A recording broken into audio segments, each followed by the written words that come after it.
स्वागत है आपका हमारे channel A to Z education Adda में। आज का हमारा टॉपिक रहने वाला है बेसिक्स ऑफ शेयर मार्केट। आज हम बात करेंगे दोस्तों शेयर मार्केट के बारे में कि इंडिया में शेयर मार्केट जो है वो क्या है। जिन लोगों को कुछ भी नहीं पता शेयर मार्केट के बारे में, आज की ये वीडियो उन लोगों के लिए होने वाली है और उन लोगों के लिए भी होने वाली है जो लोग अपना पैसा शेयर मार्केट के थ्रू इन्वेस्ट करना चाहते हैं। तो सबसे पहले हमारे इंडिया में दो एक्सचेंज बोर्ड हैं, NSC national stock exchange and BSC Bombay stock exchange. इन दोनों बोर्ड्स के थ्रू ही इंडिया में जितनी भी कंपनीज़ हैं, या तो वो एनएससी में रजिस्टर्ड हैं या तो वो बीएससी में रजिस्टर्ड हैं और या तो वो दोनों में ही रजिस्टर्ड हैं।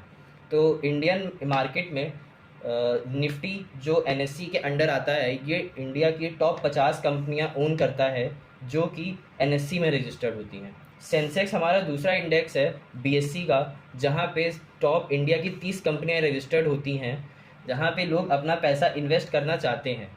तो इन दोनों से ही हमारा इंडियन मार्केट बनता है, निफ्टी एंड सेंसेक्स के थ्रू। तो यही चीज़ है, सबसे बड़ी बेसिक चीज़ है ये हमारे इंडियन शेयर मार्केट की।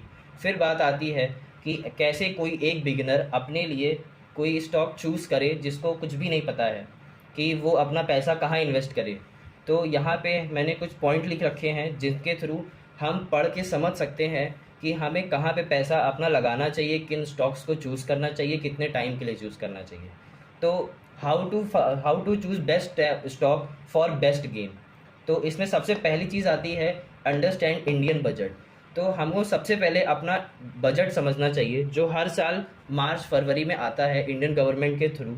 तो वहाँ हमको पूरा बजट देखना चाहिए, समझना चाहिए कि सरकार अब आने वाले समय में या इस साल में कहाँ पे किस सेक्टर में कितना पैसा लगाने जा रही है। तो पहली चीज़ ये हो गई बजट वाली कि हमें ये चीज़ देखनी है कि सरकार आने वाले समय में कितना पैसा किस सेक्टर में लगाने जा रही है। फिर दूसरी चीज़, उस सेक्टर में ऐसी कंपनीज ढूंढिए, फाइंड मोनोपोली बिजनेस। जिसका मतलब ये होता है हमको मोनोपोली बिजनेस ढूंढना है उस सेक्टर में जिस सेक्टर में सरकार पैसा लगाने जा रही है। वहाँ पे ऐसे कौन कौन से बिजनेस हैं जो सिर्फ एक ही कंपनी करती है या ऐसी एक ही कंपनी हो जो पूरे इंडिया में वही काम करती हो। जैसे कि हमारा पासपोर्ट बनाने का जो काम है वो सिर्फ इंडिया में एक ही कंपनी करती है। उसके बाद दूसरी चीज़ आती है कि हमें इंडिकेटर्स यूज़ करने चाहिए अपने किसी भी स्टॉक सिलेक्शन में। जैसे तो यहाँ पे मैंने कुछ इंडिकेटर्स लिख रखे हैं जिनका हम यूज़ करते हैं स्टॉक सिलेक्ट करने के लिए। तो सबसे पहला है हमारे पास आरएसआई। तो आरएसआई एक सबसे सरल और सिंपल इंडिकेटर है जो कोई भी इंसान देख के पता लगा सकता है उसके बारे में। आरएसआई की रेंज 0 से 100 होती है। तो इस रेंज में 0 से 100 की रेंज में हमें जब किसी भी शेयर प्राइस का आरएसआई 30 से 40 के बीच में होगा तो वो बेस्ट प्लेस होती है उस शेयर को बाई करने के लिए। और वहीं पे जब किसी भी शेयर का प्राइस जो हमने ओन कर रखे हैं वो 70 से 80 के बीच में आ जाए उसका आरएसआई, तो वो एक बेस्ट प्लेस है स्टॉक्स को अपने प्रॉफिट बुक के लिए या उनको बेच देने के लिए। बट अगर ये 80 से 100 के बीच में भी हो तो वो बहुत अच्छा माना जाता है, लेकिन ये वाला लेवल हमें अक्सर नहीं मिल पाता। ये 80 से 100 का लेवल हमें तब मिलता है जब किसी भी शेयर का प्राइस अपने एक डिकेड के प्राइस को 10 से 15 साल के टाइम को ब्रेक करके अपना ऑल टाइम हाई बनाता है। ये हो गई बात हमारे आरएसआई को लेके। फिर हमारा दूसरा इंडिकेटर जो है ये पता लगाने का कि एक किसी भी शेयर को सही जगह बाई करने का क्या लेवल होता है। तो हमारा यहाँ पे दूसरा इंडिकेटर है बोलिंगर बैंड। तो ये हमें ये बताता है, बोलिंगर बैंड एक रेंज होती है। जैसे ये हमारा वोल्टिलिटी है किसी भी प्राइस की, ये अपर लाइन और लोअर लाइन, इसको हम अपर बैंड कहते हैं, इसको हम लोअर बैंड कहते हैं। और ये इसके बीच में जो ग्रीन लाइन है ये मूविंग एवरेज है। तो हमको कब हमेशा मूविंग एवरेज के नीचे और लोअर बैंड के पास ही कोई शेयर को बाई करना चाहिए। और अगर ये लोअर बैंड के नीचे वोल्टिलिटी आ रही है, अगर आपको ये लेवल भी मिल जाए तो ये लेवल भी बेस्ट है बाई करने के लिए, सबसे बेस्ट है। फिर उसके बाद बात आती है कि इसको कब हमें बेचना चाहिए ये बोलिंगर बैंड को देख के। तो जब भी क्या कहते हैं हमें अपना प्रॉफिट बुक करना है कुछ शेयरों में, तो हमेशा एवरेज मूविंग एवरेज के ऊपर और अपर बैंड के नीचे जब प्राइस आता है इस बीच में हमें प्रॉफिट बुक कर लेना चाहिए। और अगर हमें किसी भी शेयर से बाहर होना है, सारे बेचने हैं, तो ट्राई करिए, अगर ये लेवल मिलता है तो बेस्ट है। अदरवाइज़ अगर हमको अपर बैंड के ऊपर की वोल्टिलिटी मिल रही है, मतलब ये वाला लेवल, तो ये एकदम बेस्ट प्लेस मानी जाती है, 100% करेक्ट प्लेस है ये किसी भी स्क्रिप्ट से बाहर आने की। तो दोस्तों फिर हम बात करते हैं हमारे तीसरे इंडिकेटर की, जो कि है सुपर ट्रेंड। तो सुपर ट्रेंड बेसिकली कुछ नहीं है, ये एज अ सॉफ्टवेयर इंडिकेटर है। जब भी हम किसी भी प्राइस में वोल्टिलिटी देखेंगे, जैसे ये हमारे प्राइस ऊपर नीचे हो रहा है, तो अकॉर्डिंग टू दिस प्राइस जब यहाँ पे एक वोल्टिलिटी सेम थी, बट यहाँ पे जब आके ये लेवल टूटा, तो ये जो रेड कलर से जो लाइन ऊपर आई है, इसी को हम सुपर ट्रेंड कहते हैं। ये लाइन हमें बताती है कि कब हमें स्टॉक रखना चाहिए, कब बेचना चाहिए।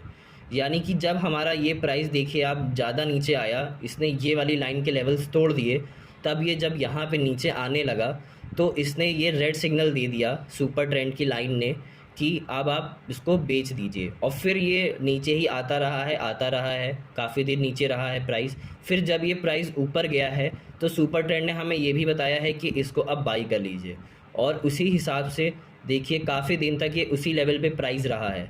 बट कभी कभी ऐसी सिचुएशंस भी आती हैं कि जैसे यहाँ पे प्राइस अचानक से नीचे गिरा तो सुपर ट्रेंड ने लाल निशान दिखा दिया, बट उसी दिन ये चीज़ रिकवर हो गई, यानी कि प्राइस उसी दिन फिर से ऊपर की तरफ चल दिया। तो कभी कभी सुपर ट्रेंड भी ये चीज़ें नहीं समझ पाता है। तो हमें यही सब चीज़ें सीखनी है स्टॉक मार्केट में कि कौन से इंडिकेटर्स सबसे अच्छे हैं, कौन से हमें अच्छी तरह से समझ में आते हैं, कौन से इंडिकेटर्स हमें अच्छे से समझ में आ रहे हैं। किसी भी प्राइस की वोल्टिलिटी को समझने के लिए हमें वही इंडिकेटर्स सीखने हैं, हमें सारे इंडिकेटर्स जो मार्केट में अवेलेबल हैं वो नहीं सीखने हैं। तो ये बात हो गई सुपर ट्रेंड की। तो चौथा इंडिकेटर दोस्तों हमारे पास है कैंडल स्टिक पैटर्न्स। तो ये कैंडल स्टिक्स पैटर्न समझने के लिए हमें पहले कैंडल स्टिक को समझना पड़ेगा। तो कैंडल स्टिक्स पैटर्न समझने के लिए दोस्तों हमें पहले कैंडल को समझना पड़ेगा।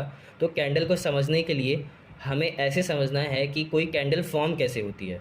तो ये कैंडल है जैसे कोई, तो ये इसका ओपनिंग प्राइस हो गया जहाँ पे ये खुल रही है ये, और ये जो आपको विक दिख रही है ऊपर, ये इसका हाई प्राइस हो गया। ये जो चीज़ इधर जो है यहाँ पे हम इसको क्लोजिंग प्राइस मानते हैं, और ये जो लोअर विक है इसको हम लोएस्ट प्राइस मानते हैं। तो इस तरह से हमारी एक पूरी कैंडल फॉर्म होती है, और यही है हमारी कैंडल। फिर हम आइए इसको थोड़ा और अच्छे से समझते हैं। जब हमारा क्या कहते हैं प्राइस लेवल ऊपर होता है, जब यहाँ पे अगर हमारा प्राइस ओपन हुआ है यहाँ पे, तो ये कैंडल ग्रीन बनेगी। एंड ये ग्रीन तभी बनेगी जब ये प्राइस ऊपर क्या कहते हैं ओपन हो एंड नीचे आके इस जगह पे बंद हो जाए, क्लोजिंग है। और ये अपर विक, ये लोअर विक, ये हमारा हाईएस्ट एंड लोएस्ट बताती है प्राइस किसी भी इंट्राडे में कैंडल। और वहीं पे हम इस रेड कैंडल की बात करें तो ये जो हमारा ऊपर वाला प्राइस आएगा यहाँ पे, ये हम इसको मानेंगे क्लोजिंग लेवल, क्लोजिंग प्राइस। और ये जो हमारा नीचे वाला लेवल है इसको हम मानेंगे ओपनिंग लेवल या ओपनिंग प्राइस। तभी ये कैंडल जब नीचे प्राइस ओपन हो और ऊपर जाके बंद हो जाए तो हम इसको रेड कैंडल से इंडिकेट करते हैं। एंड जब ये प्राइस ऊपर ओपन हो एंड नीचे क्या कहते हैं ये क्लोज हो जाए, तो इसको हम ग्रीन कैंडल से डिनोट करते हैं। तो यही है हमारे कैंडल्स के बारे में। फिर उसके बाद कैंडल स्टिक्स पैटर्न बहुत सारे हैं, सारे हम नहीं सीख सकते। तो जो भी हैं कुछ हैं, आपको कुछ ही पढ़ने हैं, सारे नहीं सीखने हैं। कुछ ही पढ़िए लेकिन अच्छे से पढ़िए, यही मैं कहना चाहूँगा। सारे इंडिकेटर्स नहीं पढ़ने हैं, आपको जो इंडिकेटर्स अच्छे लगते हैं, जो सरल लगते हैं, जिसमें आप कम समय में ज़्यादा जानकारी ले लें, उन्हीं पैटर्न्स को सीखिए, उन्हीं इंडिकेटर्स का यूज़ करिए एक किसी भी शेयर को चूज़ करने के लिए। तो दोस्तों ये था हमारा आज का topic, basics of share market. आज हमने दो ही चीज़ें कवर कर पाए कि इंडियन शेयर मार्केट है क्या और हम कैसे कोई भी स्टॉक चूज़ करते हैं अपने इन्वेस्टमेंट के लिए। आई होप आपको आज के ये टॉपिक समझ में आए होंगे। तो अगर वीडियो पसंद आई हो तो लाइक करें। अगर आपको कोई भी समस्या, कोई भी कुछ भी जानना हो इससे रिलेटेड या कुछ भी ना समझ में आया हो तो कमेंट करके ज़रूर पूछें। और अगर आपको ऐसे ही और कंटेंट चाहिए शेयर मार्केट के ऊपर तो चैनल को सब्सक्राइब करें